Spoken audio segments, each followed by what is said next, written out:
তিন ভাগের বিধান কি? তিন ভাগ না করলে কি কুরবানির কোনো ক্ষতি হবে?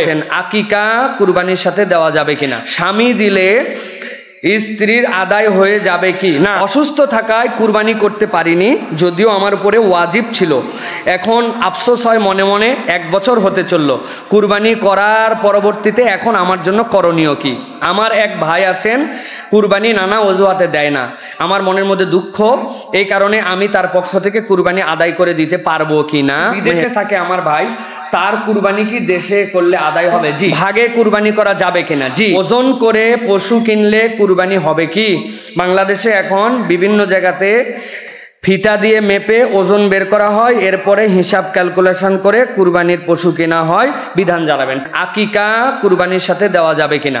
প্রিয় ভাইরা, আকিকার সুন্নাত কি? আকিকার সুন্নাত হচ্ছে সন্তান জন্মগ্রহণের 7 দিন পরে আকিকা করা। নবী করিম সাল্লাল্লাহু আলাইহি সাল্লাম কাবাশাইন, 2টা কাটান দেওয়া ভেড়া দিয়ে নবী করিম সাল্লাল্লাহু আলাইহি সাল্লাম হাসান হোসেন রাদিয়াল্লাহু তাআলা কুরবানি আকিকা দিয়েছেন। অতএব আমাদের সাধ্যে থাকলে আমরা এরকম করে আকিকা দিব, এটা সুন্নাহ। কিন্তু যেহেতু একটা প্রাণীর মধ্যে 7 অংশ আছে, অতএব কেউ যদি ওটার সাথে হিসাব মেলায় আকিকা দেয়, তার আকিকা আদায় হয়ে যায়। আকিকাও তার বাদ হবে না, আকিকা আদায় হয়ে যাবে। কিন্তু নবী করিম সাল্লাল্লাহু আলাইহি ওয়াসাল্লামের সুন্নাহ যে তরিকা ছিল, ওই তরিকাটা ফলো করা হলো না। অতএব আমরা কেবলমাত্র জায়েজ খুঁজবো না, আমরা সুন্নাহ অনুযায়ী প্র্যাকটিস করার জন্য চেষ্টা করবো। আল্লাহ আমাদেরকে তৌফিক দান করেন। 3 ভাগের বিধান কি? 3 ভাগ না করলে কি কুরবানির কোনো ক্ষতি হবে? প্রিয় ভাইয়েরা, এই যে আমরা 3 ভাগ করি, এটা একটা উত্তম পদ্ধতি আমাদের জন্য, যে আমরা 3 ভাগের একটা গরিবদের জন্য করলাম, একটা করছি আমরা আত্মীয় স্বজনের, একটা নিজের জন্য। কিন্তু এই 3 ভাগকে যদি আপনি ওয়াজিব মনে করেন, এই 3 ভাগ না করলে কুরবানির ক্ষতি হবে মনে করেন, অথবা 1 ভাগের চেয়ে 1 ভাগ একটু কম বেশি হলে আপনি মনে করেন শেষ হয়ে গেল, তাহলে আপনি ইসলামের একটি ভুল শিক্ষা নিয়ে আসেন। প্রিয় ভাইয়েরা, আপনার প্রয়োজন আছে পরিবারে, আপনি পুরোটাই খেয়ে ফেলতে পারেন। আপনার একটুকু প্রয়োজন নাই, আপনি একটা কুরবানি পুরোটাই দান করে দিতে পারেন, কোনো ভাগাভাগি করেন নাই আপনি, এটা আপনার উপরে। কিন্তু পদ্ধতিগতভাবে এটা একটা সৌন্দর্য আছে, সব মানুষকে দিয়ে আপন করে খাওয়ার জন্য। কিন্তু এটাকে জরুরি মনে করা, এটা না করলে কুরবানি হবে না। অতএব কেউ যদি এসে বলছে, ভাই ওই বাড়িতে গেছিলাম, ভাই বলিস না, 3 ভাগ, একটা অহুদ পাহাড় বানাইছে আর একটা বাংলাদেশের পাহাড় বানাইছে। অহুদ পাহাড় নিজের ভাগে রাখছে আর ছোট ছোট 2টা ভাগ করছে। হায় কুরবানিটাই শেষ হর। ওই বাড়ির থেকে গোস্ত দিতে যায়, খবর নিয়ে আইছে উনি। এই বাড়ির থেকে আসার পরে ফতুয়া দিয়ে দিছে, 1 কান 2 কান হতে হতে বলছে এই বাড়িতে কোনো কুরবানি হয় নাই। কেন? এরা ভাগ ঠিক মতো করে নাই, গরিবের ভাগ রাখে নাই, আত্মীয় স্বজনের ভাগ ফাঁকি দিয়েছে সব। আর ভাই রে ভাই, যারা এরকম করে তারা তো শুরুর দিকেই কিছু গোস্ত ফ্রিজে আগেই ঢুকাই ফেলছে। এত বড় গরু, তাছাড়া ভাগ এত ছোট হবে কেন? কুরবানি শেষ।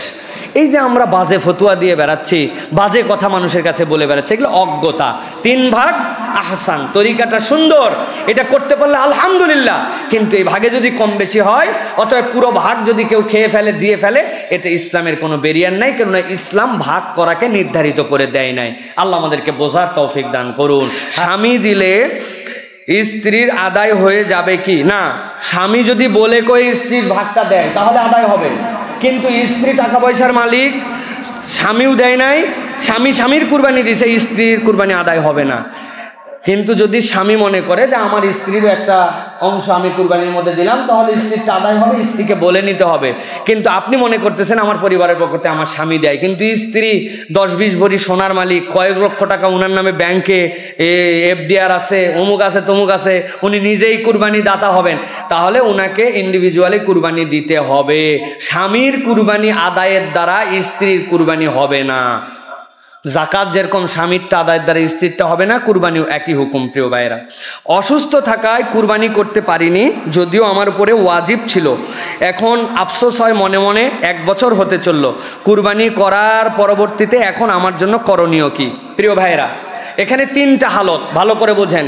কারো প্রতি কুরবানি ওয়াজিব, কিন্তু সে কুরবানি দেয় নাই, কুরবানির দিনগুলো যদি অতিবাহিত হয়ে যায় এর উপর থেকে, শরীয়ত তখন তাকে বলতেছে একটা কুরবানির পশু কুরবানি দেওয়া যায় এরকম একটা ছাগল সমপরিমাণ তাকে কিনতে হবে, এরপরে এই ছাগলটা তাকে সাদাকা করে দিতে হবে। বুঝাতে পারছি? কুরবানি দেওয়া ওয়াজিব ছিল, কুরবানি দেয় নাই, এখন কি করবে? সে কুরবানির উপযুক্ত, কুরবানির পশুটার যেরকম কোয়ালিটি হয়, ছাগল হলে তার জন্য 4 দাঁত হতে হবে, গরু হলে 2 দাঁত হতে হবে, এরকম একটা ছাগল কিনবে, কেনার পরে এটা সাদাকা করে দিবে। এইটা সে খাবে না, কিছু করবে, সাদাকা করে দিলে আশা করা যায় তার যে ওয়াজিব তার উপরে ছিল এটা যে তার নষ্ট হয়েছে, এই ওয়াজিব তরকের গুনাহ আল্লাহ রাব্বুল আমিন তার থেকে দূর করে দিবেন। 2 নম্বর, ধরেন যে কেউ একটা পশু কিনে ফেলছে, এখন এই কুরবানির পরে এই জীবন্ত পশুটাকেই তাকে দান করে দিতে হবে। পশু কিনছি কিন্তু আমি কুরবানি দেই নাই কুরবানির নিয়তে, এই জীবন্ত পশুকে আপনি কুরবানি করে দান করে দিতে হবে। এটা যদি জবাইও করে ফেলে, মনে করছে জবাই করে ফেলছে, তাহলে ওই গোশত সে খাবে না, এই গোশত তাকে দান করে দিতে হবে। বড় সহজ, কিন্তু ত্যাগ করলে এর পানিশমেন্টটা কিন্তু আমাদের জন্য আছে। তাহলে 3টা হালতের কথা বলেছি। কুরবানি করতে পারে নাই, ওয়াজিব ছুটে গেছে, মনের এখন আফসোস, আপনি দ্রুত একটা ছাগল কিনে সাদাকা করে দেন। আর পশু যদি কেনা থাকে তাহলে ওই পশুটাকে আপনাকে দান করে দিতে হবে। আর যদি ওই পশুর পরবর্তীতে আপনার মনে জবে করে ফেলছে, ওই গোশত কুরবানি যেরকম আপনি খেতে পারেন, আপনি খেতে পারবেন না, ওটা অন্যদেরকে দিয়ে দিতে হবে। তাহলে আপনার এই কুরবানির হক আদায় হয়ে যাবে। আল্লাহ আমাদেরকে কুরবানি আদায় করার তৌফিক দান করেন। আমার এক ভাই আছেন, কুরবানি নানা অজুহাতে দেয় না। আমার মনের মধ্যে দুঃখ, এই কারণে আমি তার পক্ষ থেকে কুরবানি আদায় করে দিতে পারবো কি না মেহেরবানি করে জানাবেন। প্রিয় ভাইরা, প্রথম একটি কঠিন কথা, কারো পক্ষ থেকে কুরবানি আদায় করে দিতে হলে আপনাকে তার পক্ষ থেকে অনুমতি নিতে হবে। অনুমতি ছাড়া আপনি তার পক্ষ থেকে কুরবানি করে দিতে পারবেন না, যেহেতু এটা একটা ওয়াজিব বিধান। আল্লাহ রাব্বুল আমিন তার প্রতি দায়িত্ব দিয়েছিল, হ্যাঁ তিনি বলছে যে হ্যাঁ তুমি আমার পক্ষ থেকে করে দাও, এই পারমিশন যদি দেয় তাহলে আপনি এটা করে দিলে তার পক্ষে আদায় হবে। কিন্তু তাকে বলেনও নাই, অথবা সে করেও না, এটাকে পছন্দও করে না, কিন্তু আপনি মনে করছেন আমার ভাইয়ের কুরবানি বিধানটা আমি মওকুফ করে দিব, অথবা আমি তার হয়ে কুরবানি দিয়ে দিলাম, তার কুরবানি আদায় হবে না। দ্বিতীয় মাসলা হচ্ছে প্রিয় ভাইয়েরা, যে তবে তিনি যদি আপনার পিতা হন, মাতা হন, অথবা আপনার সন্তান হন, তাহলে তাদের অনুমতি নেওয়া লাগবে না, পিতা মাতা এবং সন্তানের পক্ষ থেকে।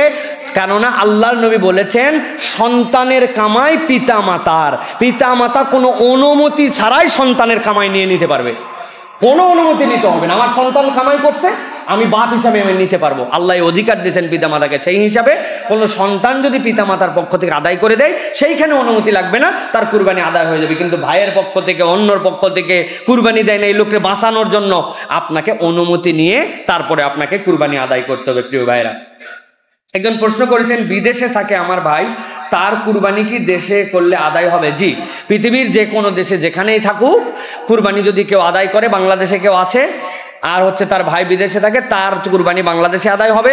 আবার বাংলাদেশে কেউ আছে, তার কেউ আমেরিকাতে আছে, এখানে কুরবানি দিতে পারছে, ওখানে যদি আদায় করে দেয় তাও আদায় হয়ে যাবে। সুতরাং দেশের কুরবানি প্রবাসে, প্রবাসের কুরবানি দেশে আদায় করলে কুরবানি আদায় হবে ইনশাআল্লাহ। ভাগে কুরবানি করা যাবে কিনা? জি, ভাগে কুরবানি করা বৈধ।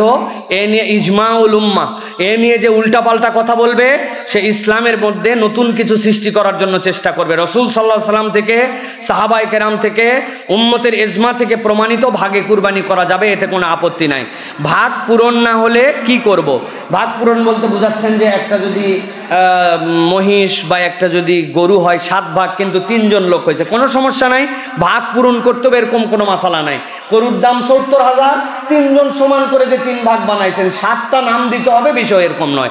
আপনাদের ওই 3 ইকুয়ালি সমান করে ভাগ করে দিবেন, তাহলে আদায় হয়ে যাবে। কিন্তু সাথে 7 মিলাতে হবে, অথবা 3 হতে হবে, 5 হতে হবে, বেজোর না হলে হয় না, লোক খুঁজে বেড়াতে হবে, বিষয়টি এরকম নয়। 3 নম্বরে, ভাগের টাকা অন্তরালে হারাম হলে বাকিদের কুরবানি কি বাতিল হবে? একজন কথা বলেছেন যে ভাগের টাকা যদি একজনের অবৈধ হয় বাকি সকলের বাতিল হয়ে যাবে। প্রিয় ভাইরা, এটা বুঝের ভুল।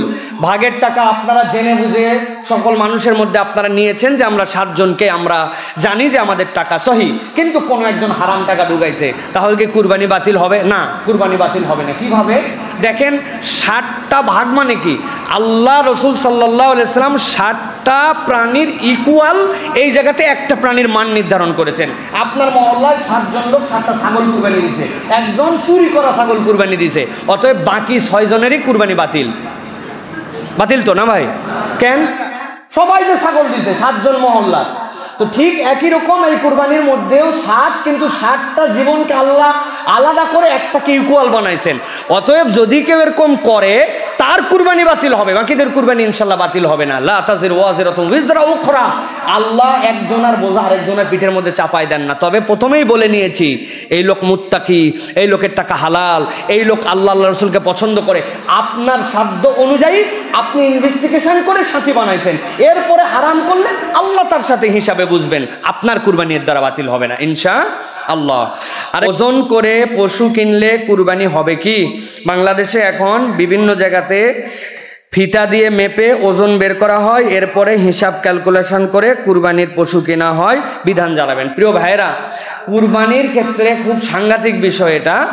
একটি হচ্ছে যে মুসলমান কখনো ধোকার মধ্যে পড়বে না, মুসলমান সবচেয়ে বেস্ট জিনিসটা কেনার চেষ্টা করবে, এটাও আল্লাহ রসুল সাল্লাল্লাহু আলাইহি ওয়াসাল্লাম কর্তৃক নির্দেশনা।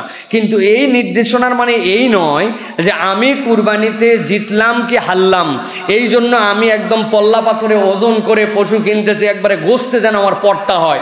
আপনি যদি পর্তা হওয়ার জন্য গরু কেনেন তাহলে আপনার কুরবানির জায়গাতে শেষ হয়ে যাবে। প্রিয় ভাইয়েরা, খুব সাবধান হন।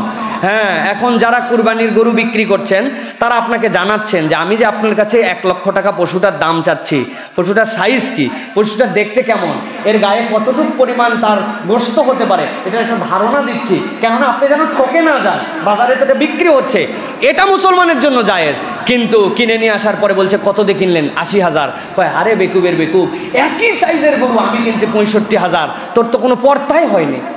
ওরও মন খারাপ, আর এর ভিতরে একটা বুক ফুলানো জিতা জিতা বাবা, আমার হেভি পড়তা হয়েছে, আরে টাকা উঠাই ফেলছি বেটা, যে টাকা দিয়ে গরু কিনছি। বাপের বেটা গরু চেনে, শিখ শিখ, বাপ আছে না ভাই? এই পর্তা যদি আপনি করেন আর গোস্ত দিয়ে যদি আপনি বিজয়ী হওয়ার চিন্তা করেন, কুরবানি শেষ। কারণ আপনি তো গোস্তের নিয়ত করছেন, আর আপনি নিয়ত করছেন আমি হারবো না, আমি ঠকবো না, সাধ্যের মধ্যে বেস্ট জিনিসটা কিনেছি, এটা তো আমি একাই কেবল খাবো না, অন্যদেরকে দিব। তাহলে আপনার কেনাও হবে, জিতাও হবে, অন্যদের জন্য বিতরণও হবে। অতএব নিয়তটা ভেরি ইম্পর্টেন্ট। আপনি কোন নিয়তে কিভাবে যাচ্ছেন, এই হিসাবে এই মেপে নেওয়ার বিধানটা আশা করি আপনাদের কাছে কনসেপচুয়ালি ক্লিয়ার হয়েছে। আল্লাহ আমাদেরকে বোঝার তৌফিক দান করেন।